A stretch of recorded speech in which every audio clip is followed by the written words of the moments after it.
Hello friends, welcome to another video of my YouTube channel Beyond Kaldia Kipare. Azir video to arambo korisu helmet hior porai.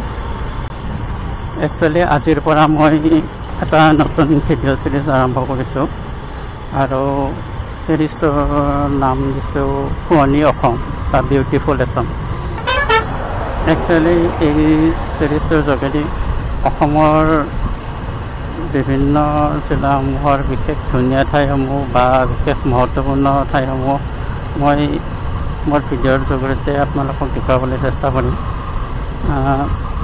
আৰু এই সিৰিজটোৰ আজি প্ৰথম দিনটো ৰবিবাৰে বাক্সা জিলাৰ এটা বিশেষ ধুনীয়া ঠাই দাৰাগাঁও তালৈকে বুলি গৈ আছোঁ বৰ্তমান মই ঘৰৰ পৰা ওলাই বৰমালৈ বুলি আহি আছোঁ আৰু বৰমাৰ পৰা মই মোৰ বন্ধু এজনৰ লগত লগ হৈ দাৰাগাঁৱলৈ বুলি যাম আশা কৰোঁ মোৰ এই বিশেষ ভিডিঅ' চিৰিজটো আপোনালোকে সঁহাৰি দিব আৰু মোৰ চেনেলটোকো আপোনালোকে ছাপোৰ্ট কৰিবলৈ নিশ্চয় আপোনালোকে মোৰ চেনেলটো সাবস্ক্ৰাইব কৰি ল'ব আৰু সাবস্ক্ৰাইব কৰাৰ লগতে নটিফিকেশন বাটনটো অন কৰি ল'ব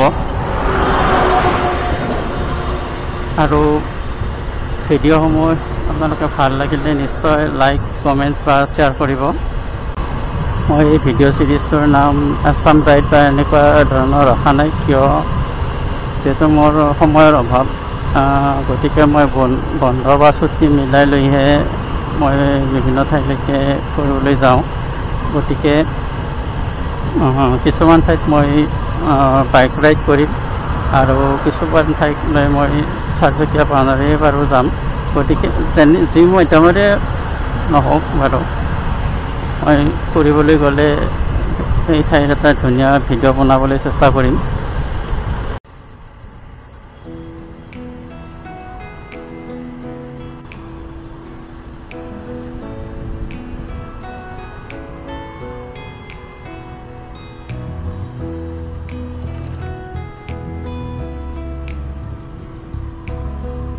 আৰু বৰ্তমান এই বৰমা পালোঁ একচুৱেলি বৰমাৰ আগৰ চকটোত বন্ধুজন ৰৈ আছে মোৰ কাৰণে আৰু তাতে লগালগি হৈ বৰমাৰ পৰা দাৰাগাঁৱলৈ মোৰ যাত্ৰা আৰম্ভ কৰিম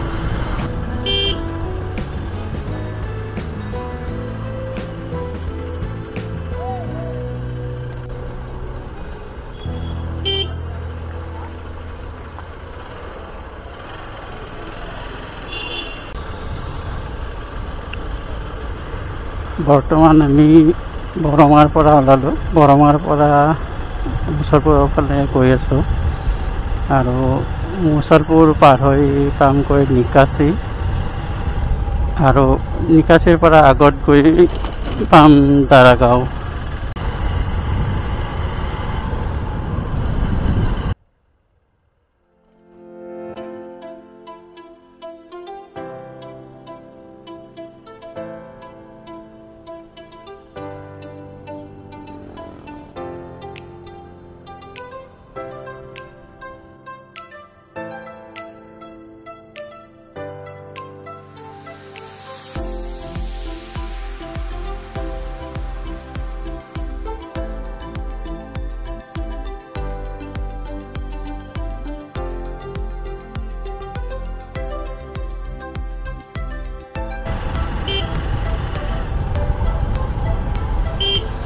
লেফ্ট সাইডৰ পৰা অহা ৰাস্তাটো কদমতলৰ পৰা মুছলপুৰৰ ফালে অহা চিধা ৰাস্তাটো একচুৱেলি মোৰ ঘৰৰ পৰা কদমতল হৈ পেলাইও মই আহিব পাৰিলোঁ হয় কিন্তু যেহেতু বন্ধুজন বৰমাতে মোৰ কাৰণে ৰৈ আছিল তেখেতে আহিছিল নলবাৰীৰ পৰা গতিকে মই বৰমালৈকে আহিলোঁ আৰু বৰমাৰ পৰা দুয়ো একেলগে এতিয়া গৈ আছোঁ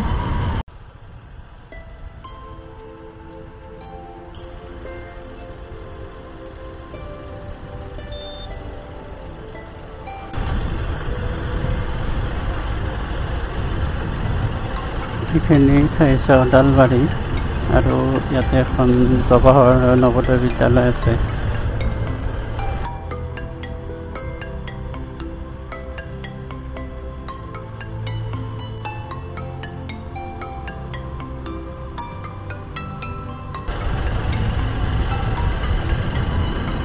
এইখিনি ঠাইৰ পৰিৱেশটো অতিশয় ধুনীয়া।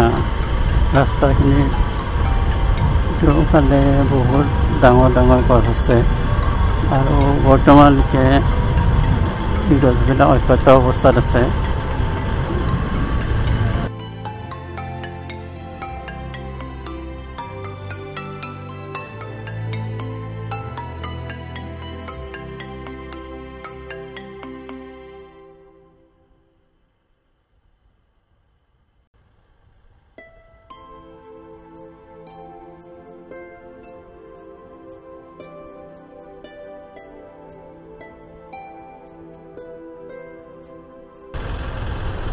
আমি বৰ্তমান মুছলপুৰৰ পৰা আহি নিকাচি পালোঁ আৰু নিকাচিৰ পৰা আগলৈকে গৈ আমাৰ গন্তব্যস্থান পাম। বৰ্তমান আমি নিকাচিৰ পৰা দাৰাগাঁৱৰ ফালে অহা ৰাস্তাটোত আহি আছোঁ। মই 2 বছৰমান আগতে এবাৰ ইয়াতে আহিছিলোঁ আৰু মোৰ চেনেলটোৰ প্ৰথম সময়খিনিতে দাৰাগাঁৱৰ এটা ভিডিঅ' মই আপলোড কৰিছিলোঁ। আজি দ্বিতীয়বাৰৰ কাৰণে আহিছোঁ। একচুৱেলি দাৰাগাঁও বাক্সা জিলাত থকা ভাৰত আৰু ভূটান সীমান্তৰ এটা অতি ধুনীয়া পিকনিক স্পট। এই স্পটটোত এটা ধুনীয়া নদী আছে, ভূটানৰ পাহাৰৰ পৰা ওলাই অহা নদী এটা। নদীটো বহুত বেছি ডাঙৰ নহয় বাৰু, কিন্তু নদীটো ইয়াতে যিমান মানুহ আহে নদীটো মেইনলি গা ধুবলৈকে আহে।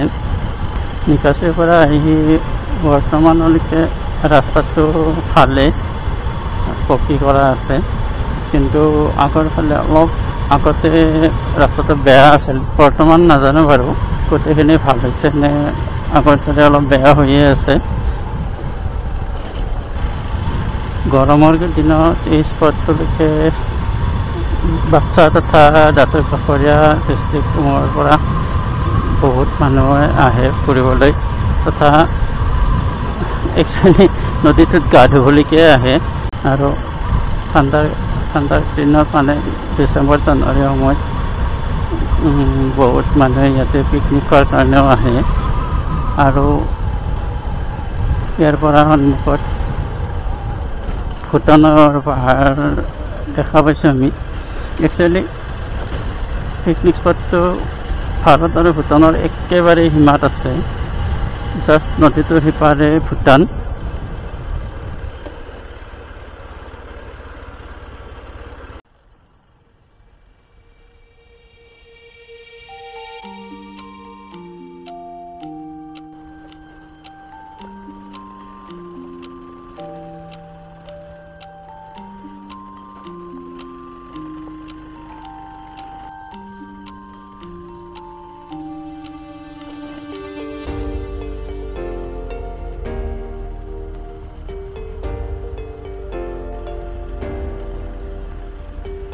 আৰু এইখন গাঁও ভাৰত আৰু ভূটান সীমান্তৰ একেবাৰে শেষৰ এখন গাঁও। কাৰণ আমি স্পটটোৰ দিকে গৈ পালে স্পটটোৰ জাষ্ট সিপাৰে ভূটান। ইয়াৰ পৰাই ভূটানৰ পাহাৰবিলাক স্পষ্টকৈ দেখা গৈছে। আৰু পিকনিক স্পটটোৰ এইখন গেট।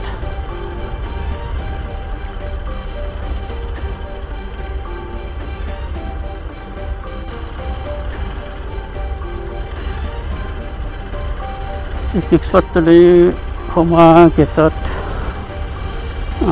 2 হুইলাৰ বা 4 হুইলাৰ সকলো গাড়ীৰে এণ্ট্ৰি হয় আৰু ইয়াত এটা এণ্ট্ৰি ফিজ লয়। বাইকৰ কাৰণে 50 টকা আৰু 4 হুইলাৰৰ কাৰণে 200 টকা চাগে, 200 টকা বুলি কোৱা যেন শুনিলোঁ।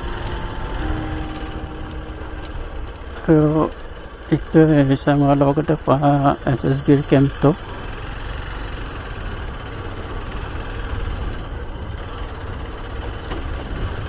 বৰ্ডাৰ ছিকিউৰিটিৰ কাৰণে SSBৰ মানুহখিনি ইয়াতে আছে।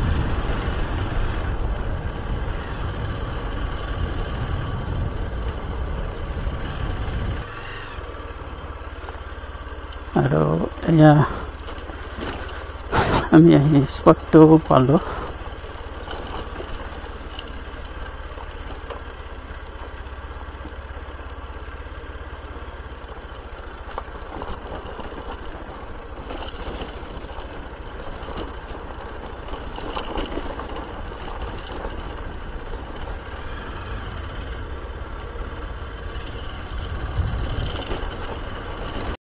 পিকনিক স্পটত আহি পোৱাৰ পিছত আমি অলপ ড্ৰেছটো চেঞ্জ কৰি লৈছোঁ, যিহেতু মূল নদীটো, আৰু এতিয়া নদীটো গৈ অলপ সময় আমি পানীত খেলিম।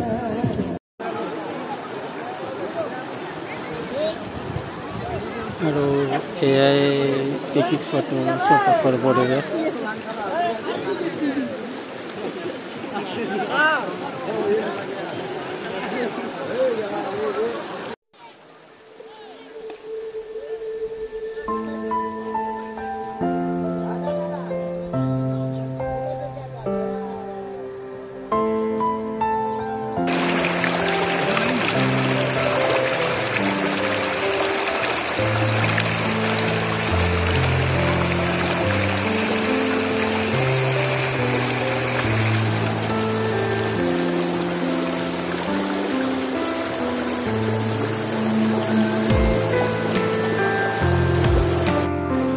সন্মুখৰ ফালে দেখা পোৱা আটাইবিলাক পাহাৰেই আছে ভূটানৰ পাহাৰ, আৰু মোটামুটি নদীটোৱে ভাৰত আৰু ভূটানৰ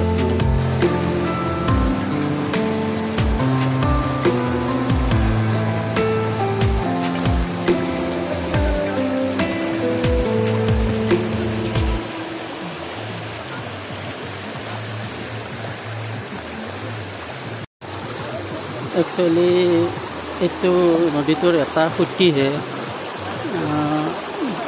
এইবাৰ যিটো বৰষুণ বহুত কম, গতিকে এই সুঁতিটোতো পানী বহুতেই কম। আগৰবাৰ মই আহোঁতে আগৰ ফালে আৰু এটা সুঁতি আছিল, কিন্তু এইবাৰ পানী নোহোৱাৰ কাৰণে আগৰ সুঁতিটো পানী মুঠেও নাই।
আগতে বাৰু নদীটোৰ নাম ভালদৰে জনা নাছিলোঁ, কিন্তু ইয়াৰে স্থানীয় মানুহৰ পৰা গম পাম যে নদীটোৰ নাম দিৰিং নৈ, আৰু এই নৈটো আগত গৈ বৰমাৰ মাজেদি পাৰ হৈ গৈছে, আৰু সেইটো মৰা বাগলীয়া আগৰ ফালে নাম হৈছে নদীটোৰ।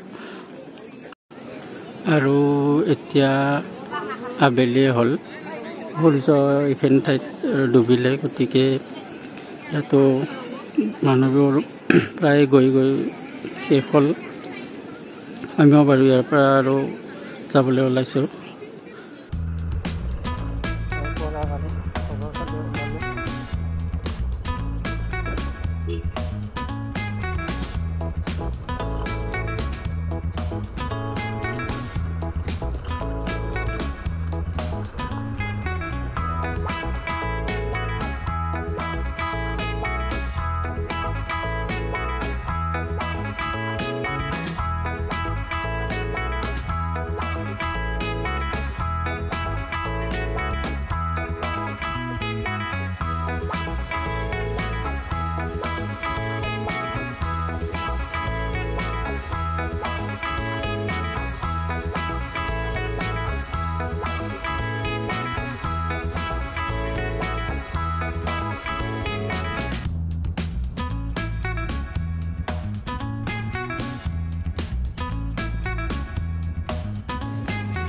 আৰু ইয়াতে আজিৰ মোৰ ভিডিঅ'টোৰ সামৰণি মাৰিছোঁ। ভিডিঅ'টো ভাল লাগিলে আপোনালোকে লাইক কমেণ্ট বা শ্বেয়াৰ কৰিব, লগতে মোৰ ইউটিউব চেনেলটো ছাবস্ক্ৰাইব কৰিবলৈ নাপাহৰিব। ধন্যবাদ।